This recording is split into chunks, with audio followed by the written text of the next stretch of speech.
Frères et sœurs, bonjour, j'espère que vous allez bien.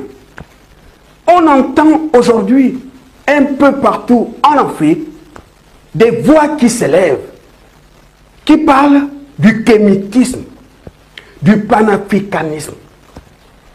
Nous sommes kémites, nous sommes frères et sœurs. C'est bien. Nous savons tous que le véritable kémitisme n'est pas du tout une religion, mais plutôt un ensemble de pratiques et de croyances qui s'inspirent de la religion polythéiste de l'Égypte. Nous savons tous qu'un véritable kémite est cette personne qui met en pratique les principes du Mahat, la justice, la paix, la vérité, l'équité, etc. Nos ancêtres, c'est vrai, reviennent de l'Égypte. Certains ont migré au sud de l'Afrique, d'autres à l'est, à l'ouest, au centre. Nous sommes tous des frères et sœurs. Nous avons tous les mêmes ancêtres. Il y avait une liberté de circuler en Afrique. Le kémite qui est au sud de l'Afrique pouvait aller à l'ouest de l'Afrique. Il n'y avait pas de frontières. Parce qu'on était un même peuple. On revient de l'Égypte, nos ancêtres. Mais, quand les Blancs sont venus, ils vont nous diviser. Ils ont coupé l'Afrique en plusieurs morceaux et ils ont donné des noms. Ça s'appelle le Congo, c'est votre pays. D'accord? Vous, c'est le Tchad. Vous, c'est le Kenya. Vous, Afrique du Sud. Vous, c'est le Sénégal. Vous, c'est la Côte d'Ivoire. Ils nous ont divisés et nous ont fait croire qu'on n'était pas un même peuple, une même famille. Et ça a marché. Le kémite sud-africain qui va au Sénégal. Et pourtant, les Sénégalais sont aussi kémites. Quand il arrive là-bas, où est le visa? Monsieur, où est le visa? Et pourtant, c'est le même peuple.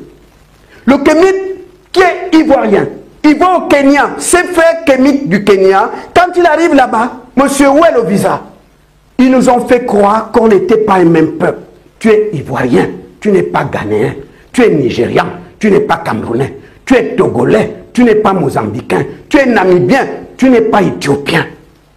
Ils nous ont mis ça dans la tête. C'est pourquoi en Afrique, on trouve des guerres fratricides. Et pourtant, on a les mêmes ancêtres. Et pourtant, nous sommes un même peuple. Regardez le Congo et le Rwanda.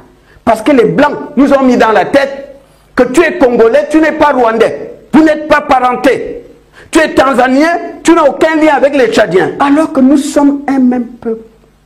Frères et sœurs, d'où l'importance du panafricanisme. C'est très important. Regardez ce que les Blancs ont fait. Ils ont fait l'Union européenne. Tu quittes l'Espagne pour aller en Pologne, tu n'as pas de visa à présenter. Tu quittes l'Italie pour aller en Suède, il n'y a pas de visa. Tu quittes la France pour aller en Roumanie, pas de visa. Alors qu'en Afrique, tu quittes le Ghana pour aller en Tanzanie, on te demande le visa. Il est temps que les Africains se réveillent. Quand les Africains feront un bloc, parce qu'on est tous des kémites, on a les mêmes ancêtres, on est frères et sœurs, les gens vont commencer à nous respecter. Il y a aussi des frères africains kémites qui répètent tous les jours que le véritable kémitisme n'est rien d'autre que le retour aux sources. Le retour aux sources, c'est ce qu'on entend aujourd'hui. Je peux vous dire ici, frères et sœurs, je n'ai pas encore vu un seul Africain qui est retourné aux sources. J'espère que je le verrai un jour. C'est quoi les sources? Les sources, c'est nos ancêtres. C'est vivre comme nos ancêtres. C'est ça la source. C'est ça la source. Oui, j'ai vu des Africains qui ne croient pas à la Bible. Ils ne croient pas du tout. J'ai vu des Africains qui font le culte des ancêtres. Ils font des rituels. Oui, mais être aux sources, c'est plus que ça. C'est vivre comme nos ancêtres.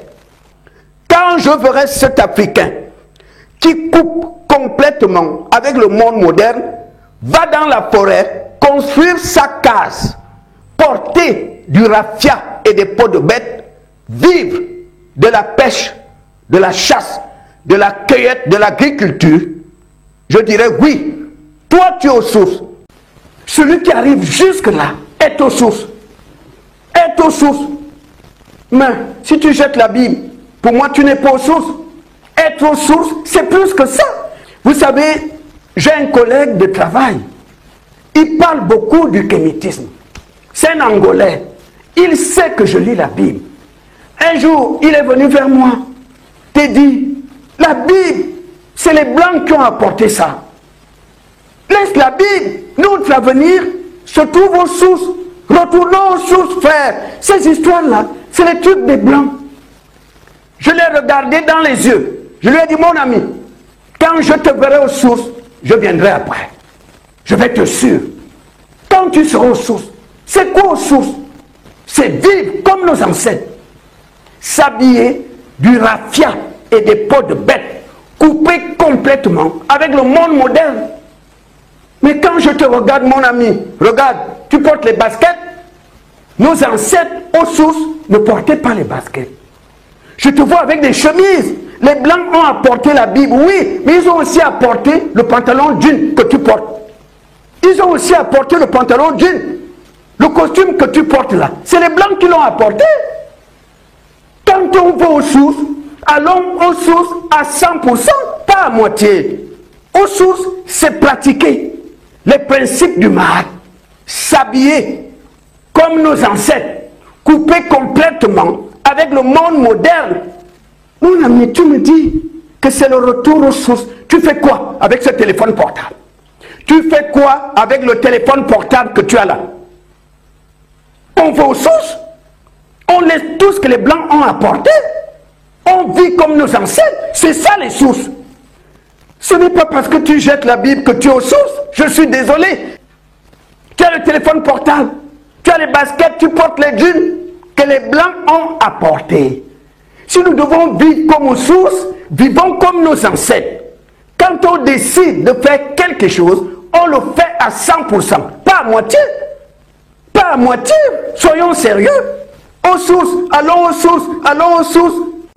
Quand je verrai cet Africain qui coupe complètement avec le monde moderne, il vit de la pêche, de la chasse, de la cueillette, de l'agriculture, coupé à 100% du monde moderne.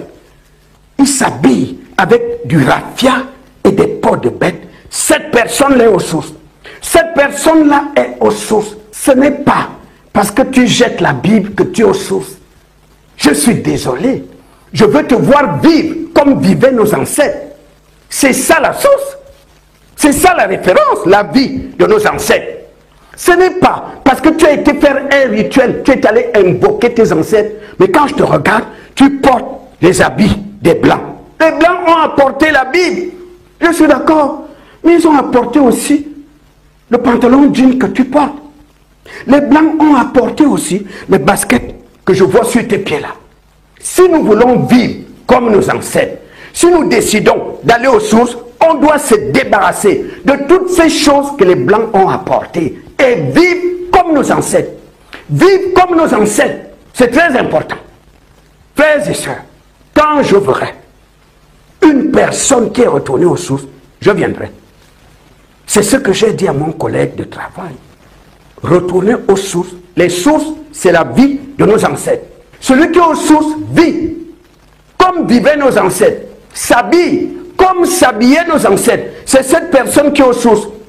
Ce n'est pas parce que tu refuses la Bible que tu es aux sources. Être aux sources, c'est plus que ça. Ce n'est pas parce que tu fais un petit rituel, mais quand on te regarde, tu portes les habits que les Blancs ont apportés. Tu n'es pas aux sources, je suis désolé. Mais quand je te verrai, tu pratiques les principes du Mahat, tu vis dans la forêt, coupé complètement du monde moderne. Tu vis de la chasse, de la pêche, de la cueillette, de l'agriculture. Tu t'habilles comme s'habillaient nos ancêtres. Le raffia, les peaux de bête, pas de contact avec le monde moderne. Alors, je pourrais dire, enfin, voici une personne qui est aux sources.